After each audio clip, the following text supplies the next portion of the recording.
you take a child, or you take an adult, because they sacrifice adults as well, and you put them in this terrifying situation where they're surrounded by these people in robes and hoods. You build up the terror.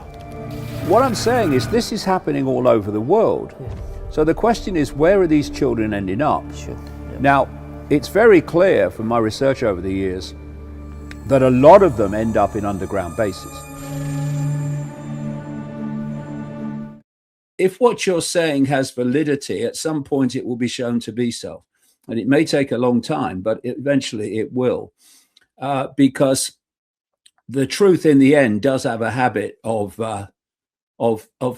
seeping to the surface. And that's what we're seeing. But even now, at the level of the Epstein files, etc., we're nowhere near the bottom of the rabbit hole. Why do you think Ghislaine Maxwell is still alive in light of what happened to Jean-Luc Brunel and Epstein?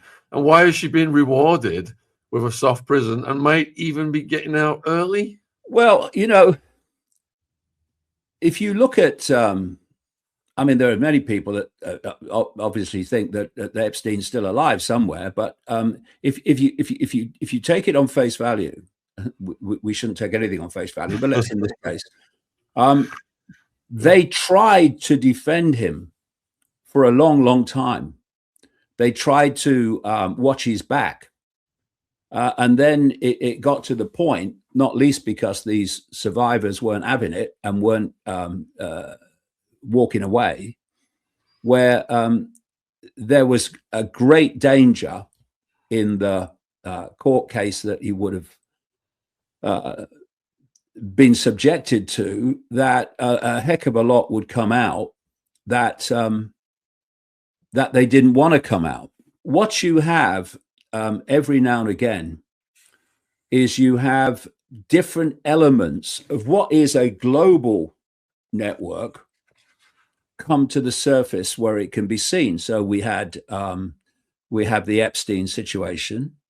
We had things like the Dutroux case in Belgium, where they put him away, but protected the rich and famous in Belgium from being collared.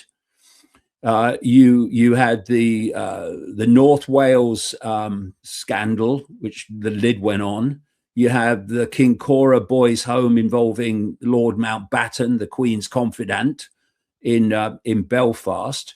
And you've had these other things. You have, of course, the Jimmy Savile situation, which connects again into Lord Mountbatten and the inner core of the royal family. And so this global cult, they come to the surface every now and again, and then the lid's kept on them.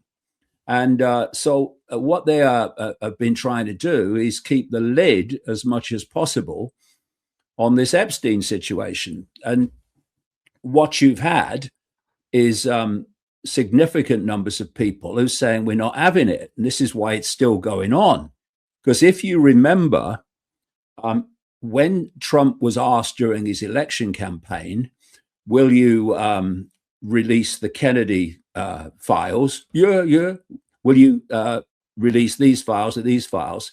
And then he was asked on mainstream television, will you release the Epstein files?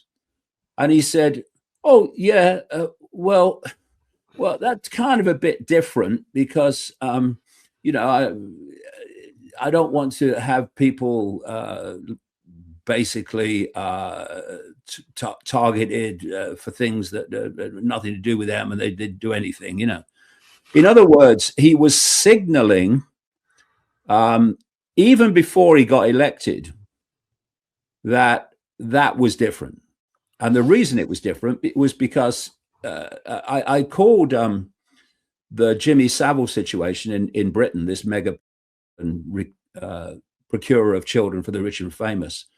I called him a gateway to the cesspit, because if you access the cesspit, that's this global web, at these points like Jimmy Savile and Epstein, then you can go into the big ring and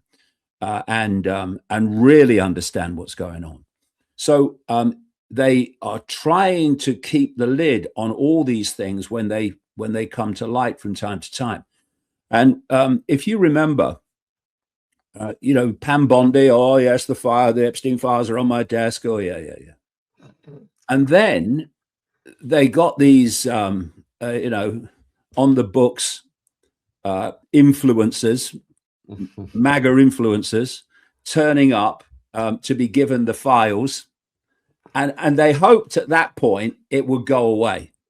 And of course, as you well know, the files they were given were more redacted than the ones already out there, right?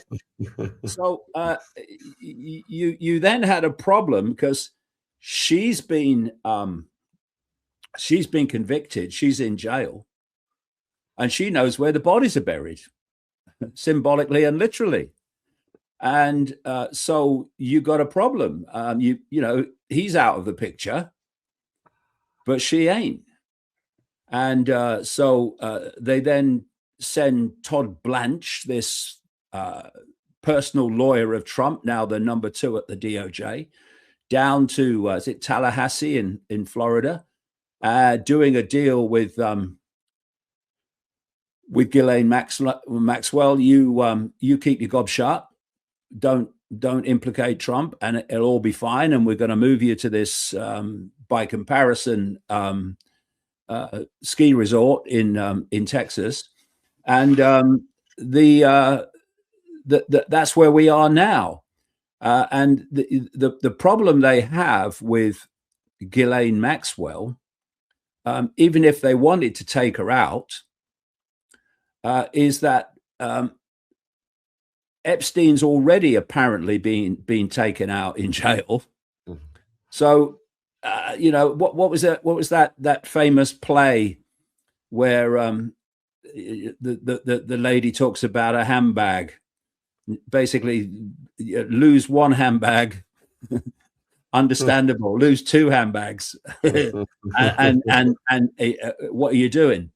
So if she went as well, it would be so blatantly obvious what has gone on, and would advance the whole what the hell is happening rather than shutting it down. And I think that Trump has been so desperate to move on from it, but fortunately, people are not allowing that to happen, including more and more of his former support base. And this is nothing like over yet. Nothing like over. I mean, how can you say, Sean, that we're going to keep something like 3 million files from ever coming out, and you use the excuse that it's because of basically what I would say, the Satanism, the abuse, the really, really, really extreme stuff, murder, but you're not going to let that out. But that's what has to come out.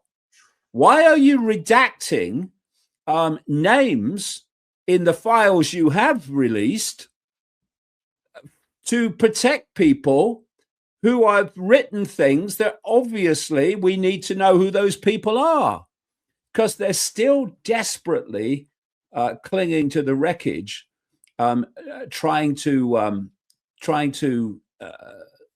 maintain some kind of protection of the information that the public need to know. And very clearly, if you're so reluctant to release these files, these documents, these emails, etc., but you do, under pressure, release some, and then under continued pressure, you release some more. Well, what are the documents that you're going to keep back until your knuckles turn white? The ones that are most damning and most extreme and impact most on the people you're trying to protect. And so we must not let these remaining files remain remains secret. They're all trying to move on. Nothing to see here, move on. Trump's tried it many times and failed. And then you've got what's come out already, mate.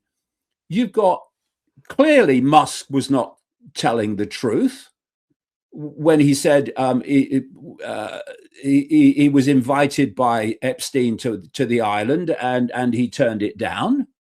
Well, the emails that have come out in the second lot are showing that he was asking when the wildest parties were. And then you've got Howard Lutnick, the commerce secretary, in many ways a handler of Trump, actually, especially economically. And he said that because he lived next door to Epstein in New York, and he said that he went into Epstein's house and he saw the massage bed and everything like that. And he said, oh, this guy's terrible. And from that time, I had nothing to do with him. I think it was 2009 or something like that. I had nothing to do with him after that. And then the second lot of files come out and shows he was lying through his teeth. He had connections to Epstein, including going to the island, or talking about going to the island, long after he said that he cut all ties with him. So these people are lying. Now, why do you lie? To stop something coming out. What is there to come out? That's why we need these files, these remaining files to come out. Don't mention the reptiles, Dave. Even less is said about the Grey Pope, who some believe to be the true ruling power in the Vatican. Humans emitting a MAC address. All of them had Bluetooth signals. I've never seen it before. Queuing up to transition their children. This is the ultimate suicide cult. What if the symbols around us every day aren't just ornamental? We lost 1,000 years of history. What if they're instruction? That state of awareness is not manipulatable.